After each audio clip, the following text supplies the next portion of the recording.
This question says a compound on analysis gave the following percentage of sodium, sulfur, hydrogen and oxygen. अब इनका इनका percentage दे रखा है. Sodium आ गया, sulphur आ गया, हाइड्रोजन आ गया, ऑक्सीजन आ गया. नेक्स्ट हमारा स्टेप क्या होता है? नंबर ऑफ मोल्स निकालो. कैसे? Percentage divide by that is atomic mass. तो ऐसे करके सभी को डिवाइड कर लिया तो मेरे पास ये आ गए.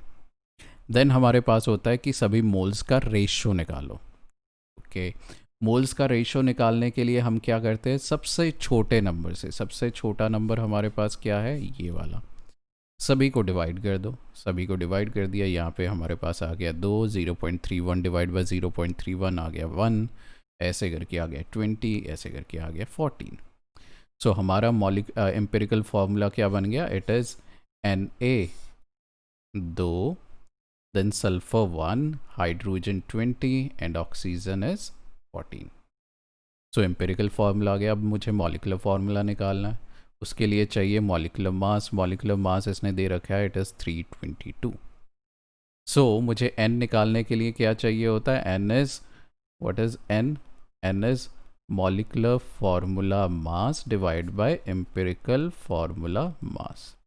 तो मॉलिकुलर फार्मूला तो उसने दे रखा है, इट इज़ 322. अब एम्पिरिकल फार्मूला मास निकालो. This is empirical formula mass. Empirical formula mass निकाला, वो भी आ गया हमारा 322 के बराबर.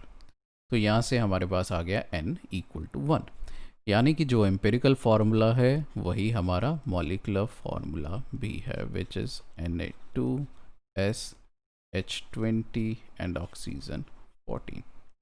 बट उसने यहाँ पे एक और चीज़ दे रखी है. उसने बोला है calculate the molecular formula on the assumption that all the hydrogen, सारे के सारे हाइड्रोजन उसके जो प्रेजेंट है, is present in combination with oxygen as a water of crystallization. It means that this formula is of type something like this. इसका कुछ इस तरह से है. Na2SH मुझे नहीं पता, ऑक्सीजन मुझे नहीं पता, let's take Y just for an example. Dot यहाँ पे कुछ वाटर ऑफ क्रिस्टलाइजेशन भी लगे हुए हैं. Let's take ZH2O, which means कि यहाँ से कुछ हाइड्रोजन जो है वो इसका पार्ट होंगे और कुछ हाइड्रोजन इसका पार्ट होंगे. सिमिलरली कुछ ऑक्सीजन इसका पार्ट होंगे, कुछ ऑक्सीजन इसका पार्ट होंगे. तो इसके लिए मुझे कोई हिंट चाहिए. तो उसने हिंट क्या दे रखा है? इफ़ यू सी, उसने बोला हुआ है कि सारा का सारा जो हाइड्रोजन है, assumption that all the hydrogen in the compound is present in combination with oxygen as water of crystallization. Oxygen का उसने कोई हिंट नहीं दिया. उसने सिंपल बोला है कि जो भी हाइड्रोजन है वो सारा वाटर ऑफ क्रिस्टलाइजेशन के अंदर ही प्रेजेंट है. यानी कि इसके अंदर जो भी तुम्हारा हाइड्रोजन है इस फॉर्मूला के अंदर, वो सारा का सारा कैसे प्रेजेंट है? सारा का सारा पार्ट वो वाटर ऑफ क्रिस्टलाइजेशन के अंदर ही प्रेजेंट है. यानी यहाँ पे मेरे पास हाइड्रोजन है ही नहीं.